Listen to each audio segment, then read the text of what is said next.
Hi everybody, this is Laura, City Scrapper. Thank you so much for joining me on my channel today. Today I have a layout that I made for Spiegelmom Scraps. This month I am creating 3 layouts as a guest designer for them, and this is my second of 3 layouts. I started out this layout, which is going to be a tropical layout, using some close to my heart stamps, and then I use the die that goes along with it. This stamp and the matching die came together in a set that's called Summer Vibes, and I recently purchased this at a scrapbooking convention, so I wanted to try it out. The paper that I'm using for this layout is the American Crafts Buenos Dias collection, and it's got a lot of really bright, beautiful colors, and I thought it would be perfect for the photo that I'm going to scrapbook. It's a photo that my daughter Danielle took when she went to the Dominican Republic this spring, so I thought that this was a perfect chance to try out these papers. I'm using Staz On ink in Midnight Blue. I wanted all the waves to be a color of blue, so I'm picking out the places on this pattern paper that have different colors of blue, and then I also use another grid pattern paper that you saw a little earlier. I'm going to combine all of these waves on the layout. Here I'm using the coordinating die to cut out the waves, and the only thing that I thought I could do differently the next time I use this stamp is to maybe fussy cut it out myself, but not cut it along the bottom of the wave. Or perhaps, I don't know if this is possible, I've never tried it, I could cut off the bottom of the die. I just don't like the way the waves become very skinny after die cutting them. I thought it made it a little bit harder to work with than if there had just been a solid piece of paper on the bottom of the waves. I hope that that makes sense. But I still use them, and I still ended up liking the layout. I was just thinking that that would make this stamp even better. For this layout, I wanted to make a shaker sun. So I used a silhouette cut file, and I cut out a sun in 2 different sizes. I also cut both sizes from pattern paper and then also from some white cardstock. I backed both of these suns with some of the pattern paper that I used earlier to make the waves with all the different colors on it. And now I'm gluing the cardstock sun to the back of the pattern paper sun just to make it a little bit more sturdy. Now I'm using some fossilized amber distress oxide and a dauber, and I am inking the edges of both of the suns. And I realized as I was working with these 2 suns that I could layer the smaller one on top of the larger one, and it created kind of a cool sun. So I ended up using both suns. Now I'm attaching both of them together with a little bit of ATG adhesive. And now I'm using a scrap of pattern paper and my Creative Memories circle cutters, and I'm cutting a back for the shaker. You really can't see too much through the sequins because I really put a lot of sequins in the shaker, but this is what is behind the sequins. I also used some of the Spiegelmom Scraps acetate, and I use a pair of scissors to cut out a piece of acetate to go in the front of the shaker.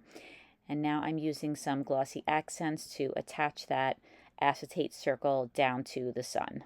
I didn't make it on purpose, but layering that smaller sun on top of the larger sun, that helped make a groove that was a perfect place to attach that acetate circle to.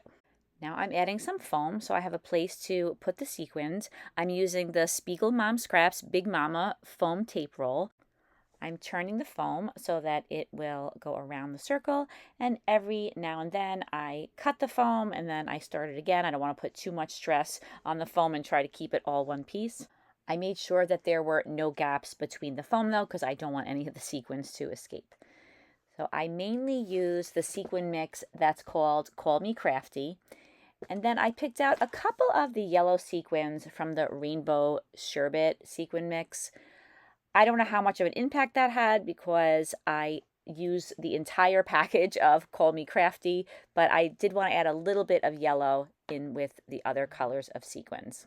To make sure that all the sequins stay in the shaker, I wanted to make the back of the shaker sturdy, so I cut a piece of thick white cardstock into a circle, and then I mounted the circle that I had cut out of pattern paper on top of it, and then I removed the backing from the foam tape, and then I attached the back to the sun. Now the shaker is complete, and I wanted to add some foam tape to the rays of the sun so that it would sit nicely on my layout. And then I played with the shaker for a few minutes. I love shaking those. And in addition to it being fun to shake the shakers, I can also tell that all the sequins are contained within it. There's no leaks of sequins when I give it a little bit of a shake. Now I'm going back to the waves. I'm using some Bow Bunny glitter paste. The color is Sugar. It doesn't have a color really. It's just transparent and it adds a little bit of glitter to whatever you put it on, in this case the waves. And then I wanted to ink the edges. So I'm using some Distress Oxide in Blueprint Sketch and I'm inking all of these edges. I might have chosen to ink the edges first and then put the glitter paste on. I usually do it that way, but I did it the other way this time and it worked out fine. So I don't know that you have to do it in any particular order. I looked through my scrap bin and I found these two pieces of dotted paper. One is a reddish color with pink dots and the other one is a pink color with some white dots. And I cut those down to size so I could mat my photo on them. And I use my scissors to distress the edges of them. And you could see that neither one of those papers is as long as the photo, and I think that that helps to make the layering look a little bit better. Once I have the photo attached down to the two pieces of paper, I use my fingers, I go in there and I distress those edges a little bit more. I just wanted the photo to have a really distressed look, but that's the only thing on the layout that I'm going to distress. So now I am layering up the waves. And I had mentioned that I wasn't really crazy about the gaps between the waves. I thought it would look nice if there was a little bit more paper underneath each of the waves. Right now I'm layering them so that you don't see any gaps. And then later on I went back and I relayered them so that there were some gaps showing. I didn't like the way they were so close to each other in this particular configuration. It doesn't seem to look bad now, but the way it looked on the layout, it just didn't quite look right to my eye, so I ended up separating them slightly. And I knew before I even started that I wasn't sure exactly how I wanted to layer these waves. That's why I just used a touch of ATG adhesive to attach them together, because I wasn't sure that I was going to keep them this way, and then sure enough I ended up changing them a little bit. I'm going to put all of these elements on a piece of gessoed white thick cardstock because I'm going to do some mixed media in the background. So I have my sun up on top and then my photo with the matting on it underneath that, and then the waves underneath that. I picked out a title that says Love It from the Buenos Dias collection. And then there were these really cool epoxy embellishments. So I have a little banner that's underneath the title Love It. I also have a circle that says Cool. That's to the right of the photo. And then there is a yellow epoxy arrow. And I really, really liked all of those embellishments. I actually bought those embellishments before I bought the papers for the collection because I liked them so much. I didn't know if I was going to buy the collection. And I just am a sucker for those epoxy embellishments, especially when they're this pretty. I wanted to bring a little bit of yellow to the bottom of the layout. I have the big sun at the top that's yellow, and then I also have a circle to the right of the photo that says perfect, but there's really not much yellow down at the bottom of the layout, so I thought that if I mount the title on some yellow paper, that would help bring some yellow down there. So I cut a little border for the title, and now I'm adding some of the Spiegelmom Scraps foam tape to pop up the title a little bit. I remove the backing from the foam tape and then I place it down the layout right at the bottom of the waves. Now I'm starting on a mixed media background. This piece of white cardstock is 120-pound cardstock and I've already put some white gesso on it. I don't want to have a really complicated background. I just wanted to add a little bit of color behind the embellishments. So I'm using some Tattered Angels Glimmer Mists. I'm using the color turquoise blue. I'm also using a Dylusion spray that is called Vibrant Turquoise. And I use an art anthology spray called Indigo. That is another spray that's a little bit darker. I put down some layers of color and then I use a heat tool and I dry them well in between. I use both the Tattered Angels Glimmer Mist and the Dylusions spray, and I'm going back and forth layering those two colors together.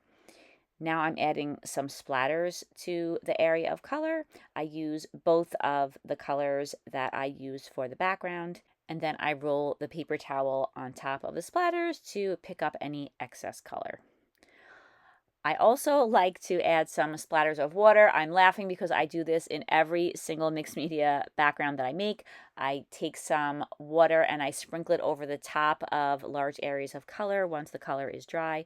And then I roll paper towel over the droplets of water, which lifts up some of the color. It makes what I think is a very cool effect. And I thought that this particular background came kind of cool because the water lifted up a lot of the color, and I just thought it looked pretty cool. It looked a lot like water.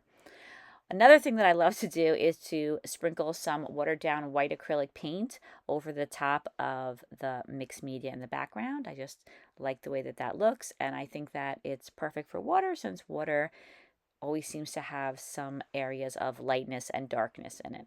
And then earlier I didn't mention I used the Art Anthology spray in indigo, and I put some splatters over the top, just a little bit, just to have some splatters of a different color in there with the other colors.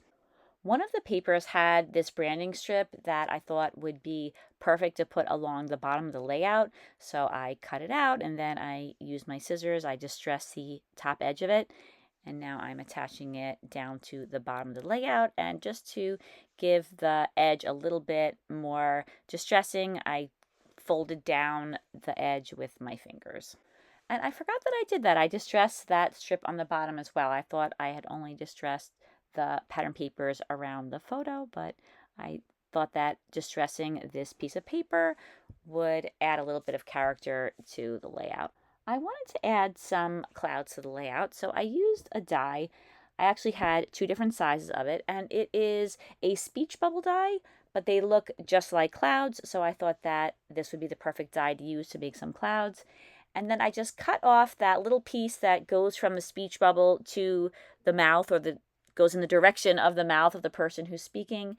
And once I cut those off, they looked so much like clouds. I thought they were perfect. I inked the edges of all of those clouds using some Distress Oxide in Tattered Rose. And then I wanted to attach the sun down to the layout, but I'm not sure exactly where I want it right now. I want to position it correctly. So I put some Spiegelmom Scraps tear tape on the back, and later on when I decide exactly where I want to put it, I'll just pull the backing off and arrange it and attach it down. Now I'm going back to those waves. So I took them apart. I didn't like the way they looked with the waves so close to each other. And now I'm going to arrange them on the background, and I'm just going to attach them right down to the layout. So this is the configuration that I had in mind. Before I attach those down though, I want to pop the photo up on some foam, and I use some of the Spiegelmom Scraps foam tape. But I will let you know that I went back again and I added more foam to the back of the picture because I only added it along to the edges and it was sagging a little bit. So when I added more of the foam tape, it was a lot more sturdy. Now I have the sun attached down, and now I have my photo where I want it. And then once again, I'm positioning those waves on the layout. I was thinking that I only wanted a little bit of this first wave to show through on the right side of the photo. So I cut that first wave back a little bit. I wasn't sure if I was going to use the rest of the wave somewhere else on the layout. It turned out that I didn't, but I went back again with each of those waves. I have the tear tape on the back, and I already took the backing off so I can just arrange them wherever I want them. And I think that this looks a little bit better than it did before, and so I'm all set to attach down the photo. Like I said, later on I go back and add more foam tape though. I use my T-square just to make sure that everything is even. And then I started to attach the clouds down to the layout. And part of my thinking here was that the sun was extremely big, and I wasn't sure if it overpowered the rest of the layout a little bit. So I thought that by putting some clouds on the lower right-hand corner of the sun, it would cover it a little bit, and then the size, the large size of it, wouldn't be so apparent. And I am happy with the way that that worked out. I'm putting the title back into place, and I'm taking the backing off of that epoxy piece, that epoxy banner, and I'm going to place that underneath the title. And I think that that banner is just the perfect size. It fits right underneath that title. Now I'm ready to start attaching some of those embellishments down to the page. I have the word perfect on the right along with cool right on top of it. I repositioned the wave that's on the top right hand corner. In the final layout, you really can't see that wave at all because I layered some things on top of it. I also wanted to add a little bit of red into the layout. There is some red around the photo and there are some red sequins in the sun. So I thought to balance it out, I would add a little bit of watermelon next to the title. I'm also using some chipboard stars, and those are from the chipboard sheet of the collection. And in addition to the chipboard stars, there was also an epoxy star. That's the pink one that's on the upper part of the layout right near the cloud. I just removed the backing from it, and that star is absolutely beautiful. I really liked it a lot. I kind of wished I had a few more of those. And now I'm attaching all of the embellishments down to the page. For the epoxy pieces, I could just rip off the back because they were adhesive underneath the backing. For the chipboard stars, though, I add a little bit of extra adhesive because chipboard isn't known to be very sticky on the back, and even when it feels sticky, I always feel like I need to add just a little bit more adhesive. I wanted to add a few of these silver stars that were included in the chipboard sheet, so I scattered those around the layout as well. I add a little bit of gel glue underneath them, and that helps them to stay put. I wanted to put something in the lower right hand corner. On the chipboard sheet was this flower cluster, so I thought that that went really nicely in a corner. And then I was ready to start embellishing the layout with some sequins. I'm using this We Are Memory Keepers sticky tool, and that helps me to move the sequins around the page. I added a turquoise sequin to all three of those silver stars. I also added some clear sequins, and I find that those sequins look a little bit like bubbles, which I thought would be a great match for this layout since there's a lot of water on it. And again, I use that sticky tool and I spread those all around the layout, mainly on the areas of color, and I use some Glossy Accents to attach those down to the page. I spread those around. I have them kind of piled in the lower right-hand corner of the layout. That way I can see them very easily, and then I can place them on the layout where I want them to go. I didn't include all of that footage, but you could see that I have all of those sequins that were in the lower right-hand corner before. I have them attached to the page in a few various spots. And then I was thinking it would look nice to have a couple of pink sequins on the page. So I grabbed a few pink sequins, and now I'm spreading those around as well. Just in a few spots, I don't go crazy with the pink sequins.